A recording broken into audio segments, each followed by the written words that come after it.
Good morning friends. Human geography यानी कि मानव भूगोल अगर जानना हो, उसके बारे में अगर सही जानना हो, समझना हो, तो सबसे अच्छा तरीका है कि उसके लिए आप NCERT का जो 12th का जो बुक है उसमें जो ज्योग्राफी के बारे में जो मानव भूगोल दिया हुआ है, मानव भूगोल से संबंधित एक पूरा पुस्तक ही है, उसका समग्र अध्ययन कर लीजिए। उसमें क्या है, उसका नाम है भौतिक भूगोल के मूल सिद्धांत पार्ट 2, क्योंकि पार्ट 1 तो 11th में पढ़ाई हुआ था, तो ये उसी पार्ट 2 के बारे में बात कर रहे हैं। इसमें आपको मानव भूगोल से संबंध समग्र जानकारी मिल जाती है। सबसे पहले बार आज क्या देखेंगे हम लोग, तो मानव भूगोल प्रकृति एवं विषय क्षेत्र, यानी कि इसका प्रकृति कैसा है और इसके क्षेत्र कौन कौन से हैं, तो देखते हैं। आप भूगोल एक विषय के रूप में भौतिक भूगोल के मूल सिद्धांत के जो इससे पहले वाले भाग अध्याय 1 में ही पहले ही हम लोग पढ़ चुके हैं। अब हम लोग उससे आगे बढ़ेंगे। तो यहाँ देखिए, न समझ में आए तो फिर से पढ़िए। आपको मानव भूगोल का मुख्य विषय भूगोल से संबंध भी ज्ञात हो जाएगा।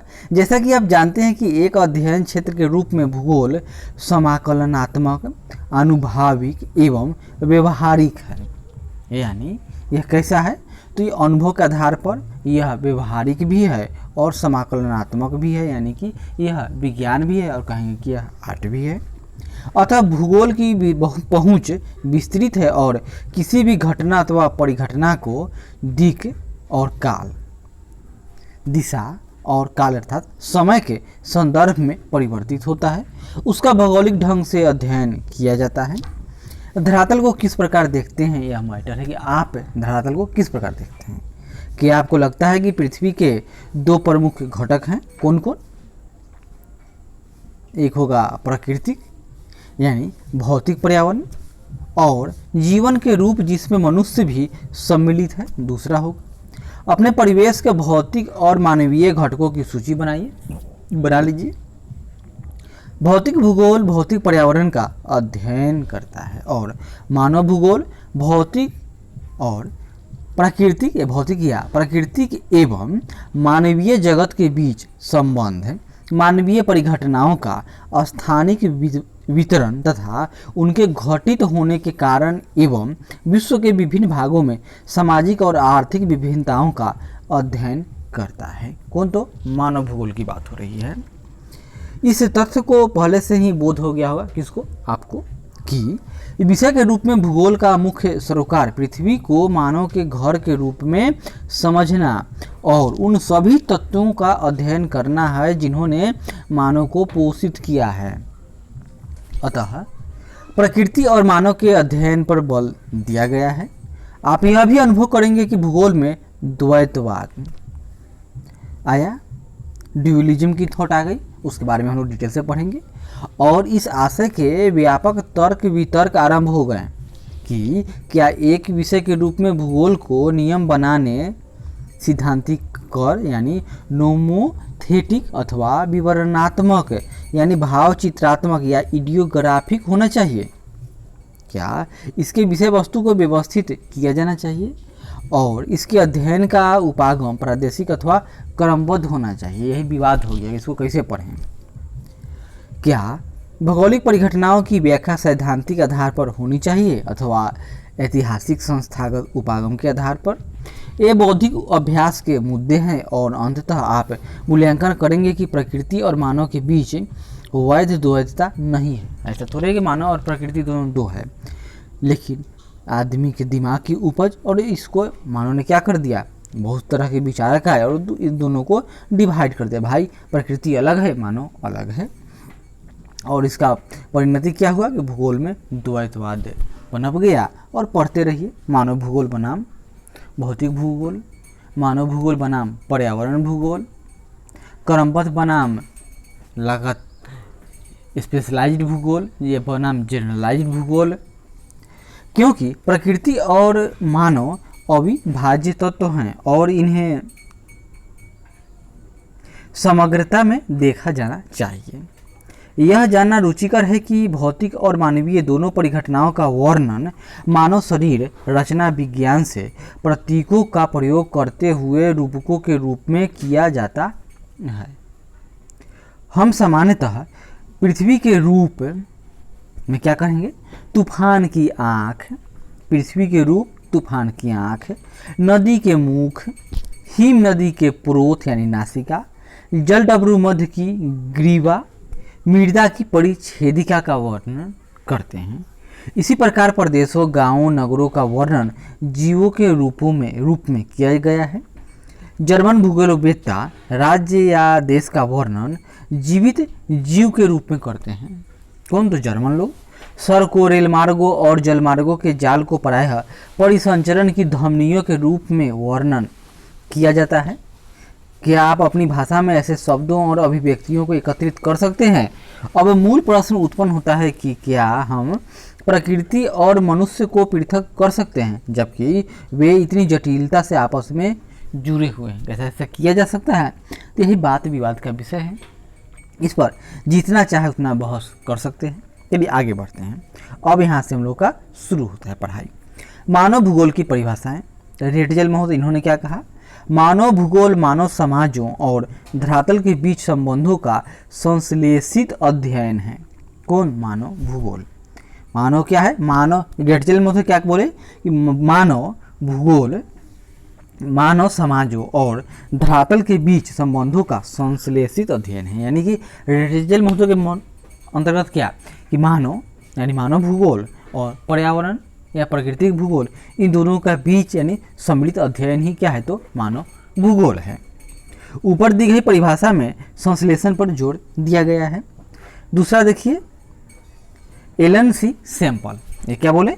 मानव भूगोल अस्थिर पृथ्वी और क्रियाशील मानव के बीच परिवर्तनशील संबंधों का अध्ययन है। यानी मानव भूगोल क्या है? पृथ्वी अस्थिर है और मानव क्या है?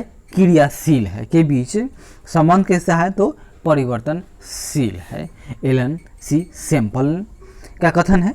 सैंपल की परिभाषा में संबंधों की गत्यात्मकता मुख्य शब्द है, यानी कि सब में मूवमेंट है। यहाँ देखिए, पॉल विडाल डी ला ब्लास हमारी पृथ्वी को नियंत्रित करने वाले भौतिक नियमों तथा इस पर रहने वाले जीवों के मध्य संबंधों के अधिक संश्लेषित ज्ञान से उत्पन्न संकल्पना है। इनका बहुत बड़ा है। यानी हमारी पृथ्वी को नियंत्रित करने वाले भौतिक नियम, प्राकृतिक नियम तथा इस पर रहने वाले जीवों के मध्य संबंधों के अधिक संश्लेषित ज्ञान से उत्पन्न संकल्पना ही मानव भूगोल है। पॉल विडाल डी ला ब्लास। मानव भूगोल पृथ्वी और मनुष्य के अंतर संबंधों की एक नई संकल्पना प्रस्तुत करता है। मानव भूगोल की प्रकृति। तो मानव भूगोल भौतिक पर्यावरण तथा मानव जनित सामाजिक सांस्कृतिक पर्यावरण के अंतर संबंधों का अध्ययन उनकी परस्पर अन्योन्य क्रिया के द्वारा करता है। हम लोग कक्षा 11 की पुस्तक भौतिक भूगोल के मूल सिद्धांत में भौतिक पर्यावरण के तत्वों का अध्ययन कर चुके हैं। सही बात है। और हम लोग यह भी जानते हैं कि तत्व जैसे भू आकृति, मृदाएं, जलवायु, जल, प्राकृतिक वनस्पति और विविध प्राणी जात तथा वनस्पति जात हैं। ये सब क्या हैं? तत्व हैं। क्या आप उन तत्वों की सूची बना सकते हैं जिनकी रचना मानव ने भौतिक पर्यावरण द्वारा प्रदत्त मंच पर अपने कार्यकलापों के द्वारा की है? जैसे गृह, गांव, नगर, सड़कों व रेलों का जाल, उद्योग, खेत, पतन, दैनिक उपयोग में आने वाली वस्तुएं तथा भौतिक संस्कृति के अन्य सभी तत्व भौतिक पर्यावरण द्वारा प्रदत्त संसाधनों का उपयोग करते हुए मानव द्वारा निर्मित किए गए हैं। जबकि भौतिक पर्यावरण मानव द्वारा वृहद स्तर पर परिवर्तित किया गया है। साथ ही मानव जीवन को भी इसने प्रभावित किया है। मानव का प्रकृतिकरण और प्रकृति का मानवीकरण देखते हैं। मनुष्य अपने मनुष्य अपने प्रौद्योगिकी यानी टेक्नोलॉजी की बात हो रही है, तो प्रौद्योगिकी की सहायता से अपने भौतिक पर्यावरण में अन्योन्य क्रिया करता है। यह महत्वपूर्ण नहीं है कि मानव क्या उत्पन्न और निर्माण करता है, बल्कि यह अत्यंत महत्वपूर्ण है कि वह किन उपकरणों और तकनीकों की सहायता से उत्पादन और निर्माण करता है।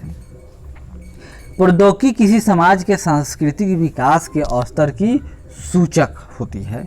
मानव प्रकृति के नियमों को बेहतर ढंग से समझने के बाद ही प्रौद्योगिकी का विकास कर पाया। उदाहरण के लिए घर्षण और ऊष्मा की संकल्पनाओं ने अग्नि की खोज में क्या की? तो हमारी सहायता की। इसी प्रकार डीएनए और आनुवंशिकी के रहस्यों की समझ ने हमें अनेक बीमारियों पर विजय पाने के योग्य बना दिया। आज मोबाइल इतना अच्छा देखते हैं हम लोग, स्मार्टफोन, पहले इससे था नहीं था। पहले रेडियो के बाद में फिर टेलीविज़न के बाद में फिर बहुत भयानक वायरलेस सेट आए, वायरलेस सेट के बाद में लैंडलाइन आया, फिर मोबाइल आया नोकिया का, और उससे पहले भी बहुत सारे मोबाइल थे जो नोकिया का मोबाइल प्रसिद्ध हुआ। और उसके बाद में देखिए आज क्या हो गया, आज मोबाइल में ही सब कुछ अंदर समा चुका है और आज मोबाइल, रेडियो, टीवी सबको समाप्त करने पर तुला हुआ है। आप देख सकते हैं कि प्रकृति का ज्ञान प्रौद्योगिकी को विकसित करने के लिए महत्वपूर्ण है और प्रौद्योगिकी यानी टेक्नोलॉजी मनुष्य पर पर्यावरण की बंदिशों को कम करती है। प्राकृतिक पर्यावरण से अन्योन्य क्रिया की आरंभिक अवस्थाओं में मानव इससे अत्यधिक प्रभावित हुआ था। उन्होंने प्रकृति के आदेशों के अनुसार अपने आप को ढाल लिया। इसका कारण यह है कि प्रौद्योगिकी के स्तर अत्यंत निम्न था और मानव के सामाजिक विकास की अवस्था भी आदिम थी। अतः मानव क्या करेगा, तो मानव प्रकृति के हिसाब से प्रकृति के से नियंत्रित होता था। वह कंदराओं में, गुफाओं में ही रहने लगा।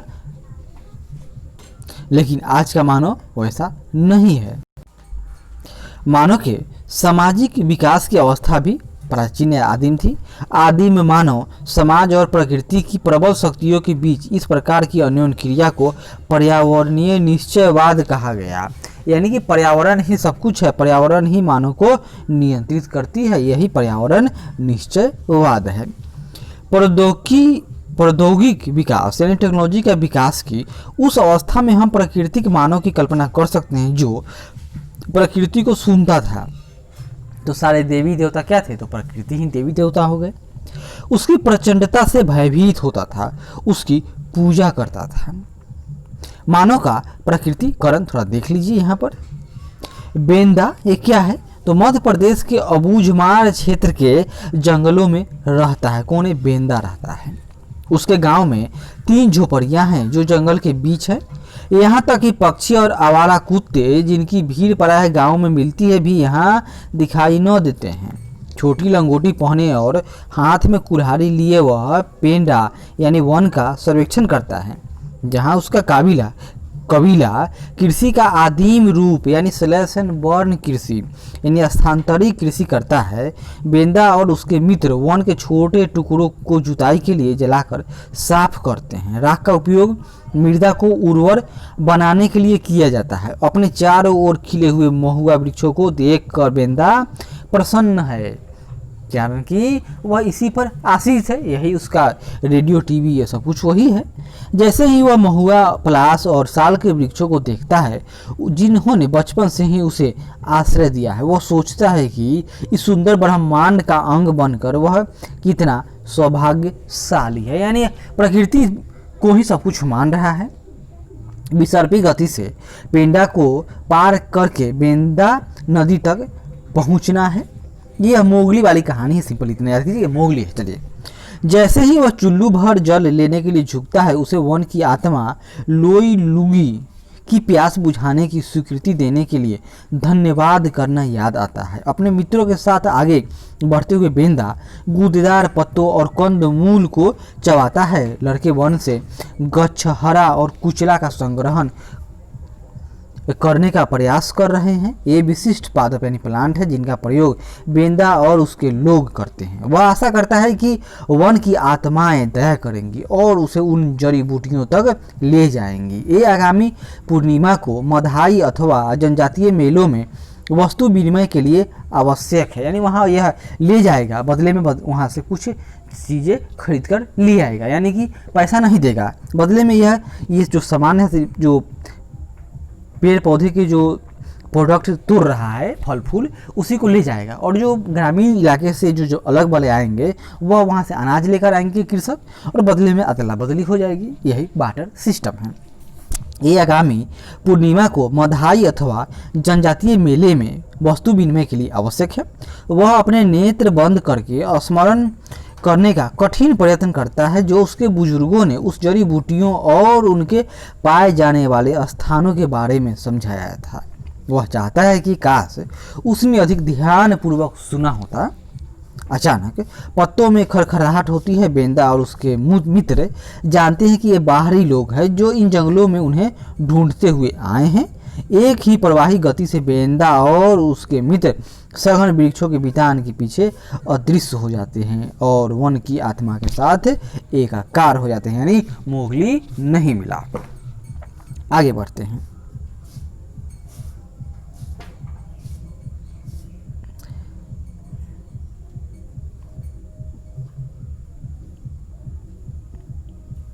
यहाँ देखिए बॉक्स की कथा क्या है, तो मानव का प्रकृतिकरण है, अर्थात आर्थिक दृष्टि से आदिम समाज से संबंधित एक घर के प्रत्यक्ष संबंधों का प्रतिनिधित्व करती है। ऐसे अन्य आदिम समाजों के संबंध में पढ़े जो प्राकृतिक पर्यावरण के साथ पूर्णतः सामंजस्य बनाए हुए हैं, जैसे सेंटलीज कुछ दिन पहले चर्चा में थे। आप अनुभव करेंगे कि ऐसे सभी प्रकरणों में प्रकृति क्या है, तो एक शक्तिशाली बल है, फोर्स है, पूज्य है, सत्कार योग्य है तथा संरक्षित है। सतत पोषण हेतु मनुष्य प्राकृतिक संसाधनों पर प्रत्यक्ष रूप से निर्भर है। ऐसे समाजों के लिए भौतिक पर्यावरण माता प्रकृति का रूप धारण करता है, यानी प्रकृति क्या है, माता है। समय के साथ लोग अपने पर्यावरण और प्राकृतिक बलों को समझने लगते हैं। अपने सामाजिक और सांस्कृतिक विकास के साथ मानव बेहतर और अधिक सक्षम प्रौद्योगिकी का विकास करते हैं। वे अभाव की अवस्था से स्वतंत्रता की अवस्था की ओर अग्रसर होते हैं। पर्यावरण से प्राप्त संसाधनों के द्वारा वे संभावनाओं को जन्म देते हैं। मानवीय क्रियाएं संस्कृति भूदृश्य की रचना करती है। मानवीय क्रियाओं की छाप सर्वत्र है। उच्च भूमियों पर यानी हाईलैंड पर स्वास्थ्य विश्रामशालय, आज का मानव एवरेस्ट पर चढ़ जा रहा है, जैसे लगता है कि वह पार्टी कर रहा है। विशाल नगरीय प्रसार, खेत, फलोद्यान, मैदानों व तरंगित पहाड़ियों में चारागाहें, तटों पर पत्तन यानी फोर्ट, महासागरीय तल पर समुद्री मार्ग तथा अंतरिक्ष में उपग्रह, ये सब क्या है, मानव का प्रयास है, यानी मानव का प्रकृति पर विजय है। पहले के विद्वानों ने इसे संभववाद का नाम दिया। प्रकृति अवसर प्रदान करती है और मानव उसका उपयोग करता है तथा धीरे धीरे प्रकृति का मानवीकरण हो जाता है तथा प्रकृति पर मानव प्रयासों की छाप पड़ने लगती है। सबसे बड़ा उदाहरण इसका, तो मानव ने परमाणु बम का इस्तेमाल कर दिया।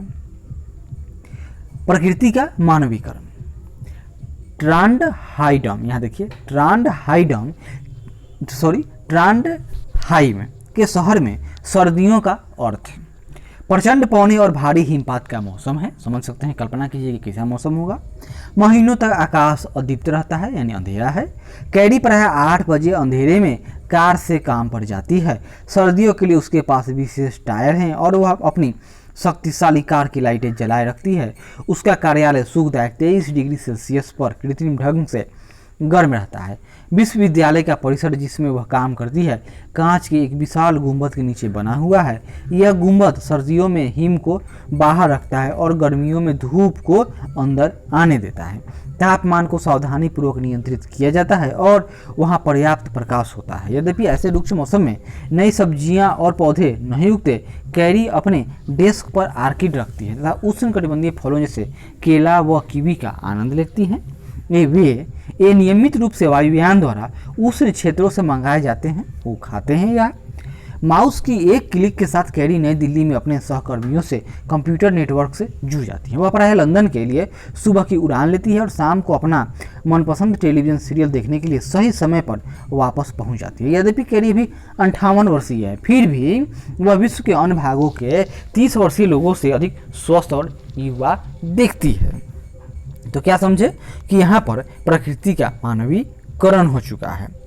क्या आप अब कल्पना कीजिए कि ऐसी जीवन शैली कैसे संभव हुई। यह प्रौद्योगिकी है जिसके कारण ट्रांडहाइम के लोग व उन जैसे अन्य लोग प्रकृति द्वारा आरोपित अवरोधों पर विजय पाने के लिए सक्षम हुए हैं।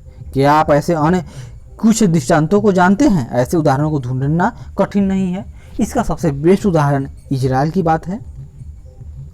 भूगोलवेत्ता ग्रिफिथ टेलर ने एक नई संकल्पना प्रस्तुत की थी जो दो विचारों यानी पर्यावरणीय निश्चयवाद और संभववाद के बीच मध्य मार्ग को परिलक्षित करता है, यानी दोनों को मिला दीजिए। उन्होंने इसे नौ निश्चयवाद अथवा रुको और जाओ निश्चयवाद कहा था, यानी ट्रैफिक लाइट वाला नियम है इनका। देखिए, आपने में से जो नगरों में रहते हैं और जो नगर देख चुके हैं जरूर जानते होंगे कि चौराहों पर यातायात का नियंत्रण बत्तियों द्वारा होता है। लाल बत्ती का अर्थ होता है रुको, एम्बर यानी पीली बत्ती का अर्थ है लाल और हरी बत्तियों के बीच रुककर तैयार रहने का अंतराल प्रदान करती है, और हरी बत्ती का अर्थ है जाओ।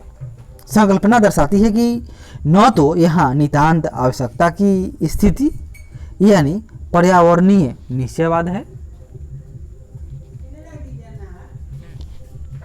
और न ही नितांत स्वतंत्रता यानी संभववाद की दशा है। मतलब ऐसा नहीं है कि आज का मानव जंगल में बेंदा की तरह रहे और कोई जरूरी नहीं है कि आज का मानव अंतरिक्ष का ही सबका सारे लोग सैर करें। मतलब क्या समझे कि किसी भी चीज का अति सही नहीं है, यानी सही पाथ कौन हो गया तो भगवान बुद्ध याद कीजिए, मध्यम मार्ग ही बेस्ट है। तो देखते हैं, इसका अर्थ है कि प्राकृतिक नियमों का अनुपालन करके हम प्रकृति पर विजय प्राप्त कर सकते हैं। उन्हें लाल संकेतों पर प्रत्युत्तर देना होगा। जब प्रकृति रूपांतरण की स्वीकृति दे तो वे अपने विकास के प्रयत्नों में आगे बढ़ सकते हैं। इसका तात्पर्य है कि उन सीमाओं में जो पर्यावरण की हानि न करती हो संभावनाओं को उत्पन्न किया जा सकता है तथा अंधाधुंध रफ्तार दुर्घटनाओं से मुक्त नहीं होती है। विकसित अर्थव्यवस्थाओं के द्वारा चली गई मुक्त चाल के परिणाम स्वरूप हरितगृह प्रभाव, ओजोन परत अवक्षय, भूमंडलीय तापन, पीछे हटती हिम नदियां, निम्नलिखित भूमियां यानी खराब जमीन उर्वरक के इस्तेमाल से खराब हो गया। नौ निश्चयवाद संकल्पनात्मक ढंग से एक संतुलन बनाने का प्रयास करता है जो संभावनाओं के बीच अपरिहार्य द्वैतवाद का निष्फल है। यानी द्वैतवाद क्या हो गया, ये अपरिहार्य है, उसकी कोई आवश्यकता थी नहीं, बिना काम का विवाद हो गया और पढ़ने के लिए कोर्स बढ़ गया, तो यही उसका निष्फल है भाई। समय के गलियारों से मानव भूगोल, अब देखते हैं क्या इसमें, पर्यावरण के अनुकूल व समायोजन की प्रक्रिया तथा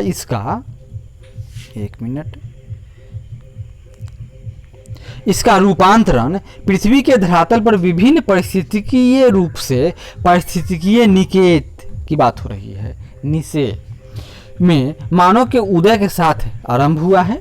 इस प्रकार यदि हम पर्यावरण और मानव की अन्योन क्रिया से मानव भूगोल के आरंभ की कल्पना करें तो इसकी जड़ इतिहास में अत्यंत गहरी है। अतः मानव भूगोल के विषय में एक दीर्घकालिक सातत्य पाया जाता है। यद्यपि समय के साथ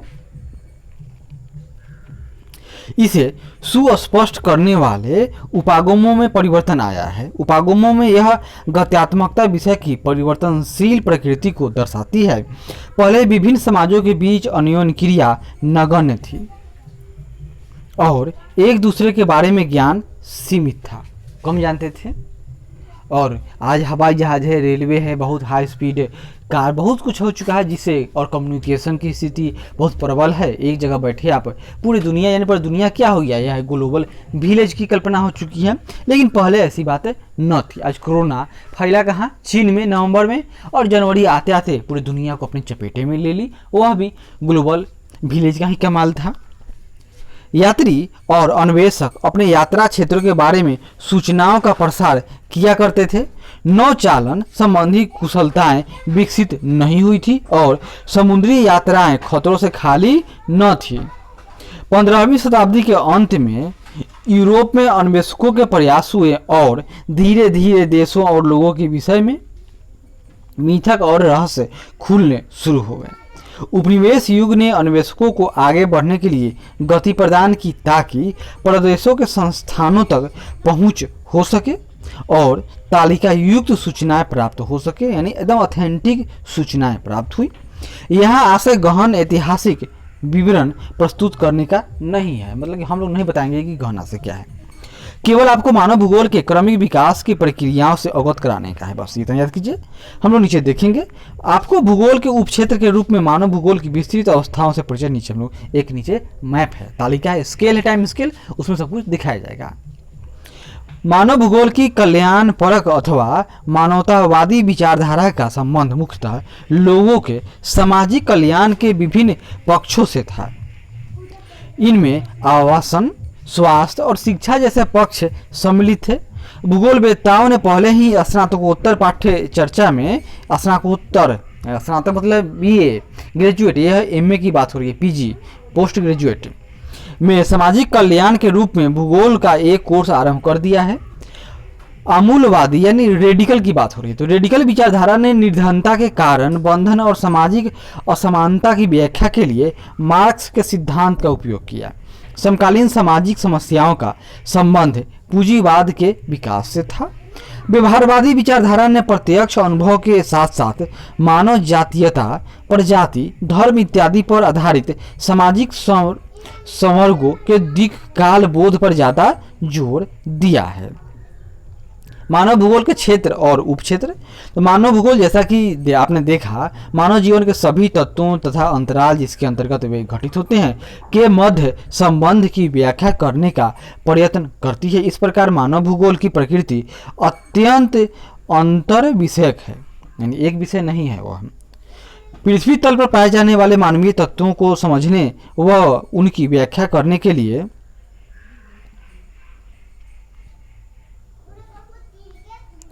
यहाँ देखिए तालिका 1 है, 1 मिनट पढ़ते हैं, पहले ऊपर आइए।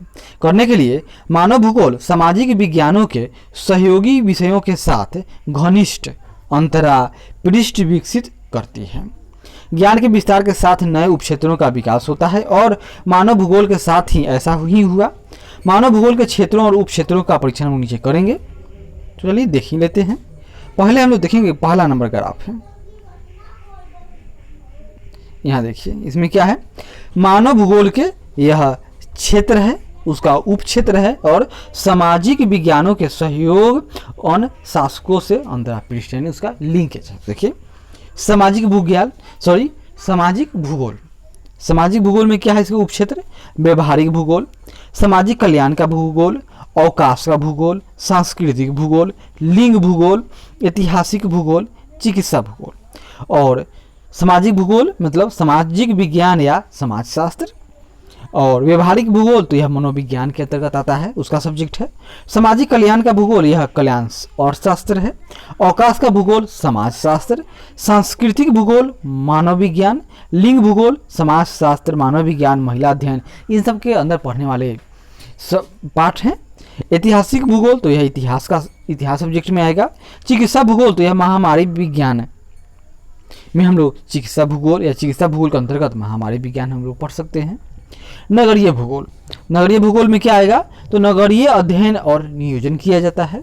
राजनीतिक भूगोल यह राजनीतिक विज्ञान है, इसमें निर्वाचन भूगोल और सैन्य भूगोल, सैन्य भूगोल में सैन्य विज्ञान भी आएगा। जनसंख्या भूगोल जैसे जनांकी यानी डेमोग्राफिक कहते हैं इसको। आवास भूगोल यानी नगर या ग्रामीण नियोजन। फिर आर्थिक भूगोल मतलब और शास्त्र, इकोनॉमिक्स की बात हो रही है, इसमें क्या क्या होगा, तो यहाँ देखिए संसाधन भूगोल तो यह संसाधन अर्थशास्त्र है। कृषि भूगोल यानी कृषि विज्ञान। उद्योग भूगोल तो औद्योगिक अर्थशास्त्र। विपणन भूगोल यानी व्यवसायिक अर्थशास्त्र और वाणिज्य कहेंगे इसको। पर्यटन भूगोल यानी पर्यटन और यात्रा प्रबंधन। अंतर्राष्ट्रीय व्यापार का भूगोल तो अंतर्राष्ट्रीय व्यापार के बारे में पढ़ाई, मतलब कि यह क्या है, इसका कोर सब्जेक्ट है। यानी सामाजिक विज्ञानों के सहयोगी अनुशासकों से अंतरापृष्ठ यानी मतलब क्या है, जो भूगोल है इसको क्या कहा जाता है, उधार लिया हुआ सब्जेक्ट है। यानी जो भी इसके सब उपक्षेत्र हैं वह किसी न किसी दूसरे सब्जेक्ट से लिए गए हैं। हम लोग कहाँ थे, और यहाँ देखिए तालिका नंबर 1.1 में क्या था, यहाँ देखिए मानव भूगोल की बृहद अवस्थाएं और प्रणोद मतलब समय अवधि, उसका उपागम क्या हुआ और बृहद लक्षण। यहाँ देखिए सबसे पहले आरंभिक उपनिवेशिक युग, इस समय क्या हुआ, मानव का काम क्या हुआ, उपागम इसका अन्वेषण और विवरण, यानी इस समय मानव ने खोज किया और उसका विवरण लिखा हुआ है मानव। इसमें क्या हुआ तो देखिए, साम्राज्यों और व्यापारिक रुचियों ने नए क्षेत्रों में खोजों व अन्वेषणों को प्रोत्साहित किया। क्षेत्र का विश्व ज्ञान कोशीय यानी विकिपीडिया कहेंगे या इंसाइक्लोपीडिया बना। विवरण भूगोलवेत्ताओं द्वारा वर्णन का महत्वपूर्ण पक्ष बना पहला। दूसरा, उत्तर उपनिवेशिक युग, इसमें क्या होगा तो प्रादेशिक विश्लेषण किया गया। पहले क्या था, पूरे इंडिया के बारे में जान लिए। अब दूसरा क्या हो गया, यह उपनिवेश में भारत गुलाम हो गया, तब इसके क्षेत्र बाय क्षेत्र, दक्कन का पठार, इधर प्लेटू है, उधर छोटा नागपुर का पठार, यानी प्रादेशिक विश्लेषण हुआ। इसमें प्रदेश के सभी पक्षों के विस्तृत वर्णन किए गए। मत यह था कि सभी प्रदेश पूर्ण अर्थात पृथ्वी के भाग हैं, अतः इन भागों की पूरी समझ पृथ्वी पूर्ण रूप से समझने में सहायता करेगी। आगे देखिए, अंतर युद्ध अवधि के बीच यानी 1930 का दशक, मतलब प्रथम विश्व युद्ध और द्वितीय विश्व युद्ध के बीच का बात है, यानी इसमें क्षेत्रीय विभेदन होगा, का काल है। देखिए, एक प्रदेश अन्य प्रदेशों से किस प्रकार और क्यों भिन्न है यह समझने के लिए तथा किसी प्रदेश की विलक्षणता की पहचान करने पर इसमें बल दिया जाता था। और 1950 के दशक के अंत से 1960 के दशक के अंत तक का समय, इसमें क्या होगा, स्थानिक संगठन यानी कंप्यूटर और परिष्कृत सांख्यिकी विधियों के प्रयोग के लिए विशिष्ट क्षेत्र समय था। यह मानचित्र और मानवीय परिघटनाओं के विश्लेषण में प्रायः भौतिकी के नियमों का अनुप्रयोग किया जाता था। इस अवस्था को विभिन्न मानवीय क्रियाओं के मानचित्र योग प्रतिरूपों की पहचान करना इसका मुख्य उद्देश्य था। यानी और 1950 के दशक के अंत से लेकर 1960 के दशक में तो स्थानिक संगठन मजबूत हो गए। और इस समय क्या हुआ तो यह कंप्यूटर का नया एज था, तो कंप्यूटर से संबंधित थी और सांख्यिकी विधियों के प्रयोग के लिए इसमें यह विशिष्ट क्षेत्र था, यानी इसमें उपयोग हुआ।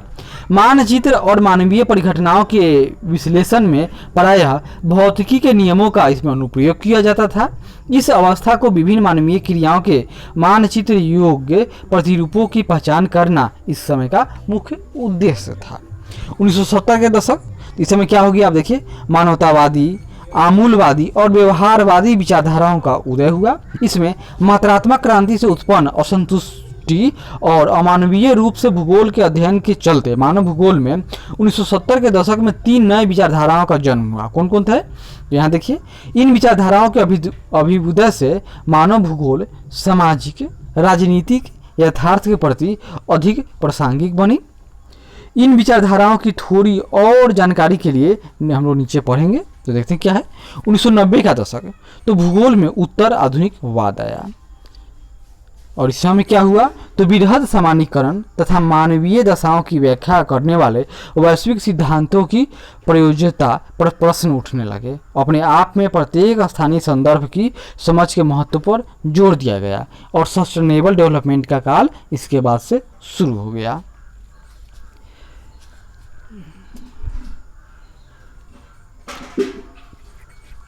मानव भूगोल सामाजिक विज्ञानों के सहयोगी विषयों के साथ विकसित हुई। ज्ञान के विस्तार के साथ नए उपक्षेत्रों का विकास हुआ और मानव भूगोल के साथ ही ऐसा ही हुआ जैसे मानव भूगोल के क्षेत्र और उपक्षेत्रों का परीक्षण तो 1 तालिका 2 में था, हम देखे हैं अभी। अपने अनुभव किया होगा कि यह सूची विशाल और विस्तृत है। यह मानव भूगोल के विस्तृत होते परिमंडल को परिलक्षित करती है। उप क्षेत्रों के मध्य सीमाएं प्रायः अति व्यापी होती हैं। इस पुस्तक में अध्यायों के रूप में जो सामग्री दी गई है वह आपको मानव भूगोल के विभिन्न पक्षों का पर्याप्त एवं विस्तृत ज्ञान प्रदान करेगी। हम लोग अभ्यास, क्रियाएं और प्रकरण अध्ययन इसकी विषय वस्तु को और अधिक समझने के लिए आपको कुछ अनुभवाश्रित दृष्टांत प्रदान करेंगे।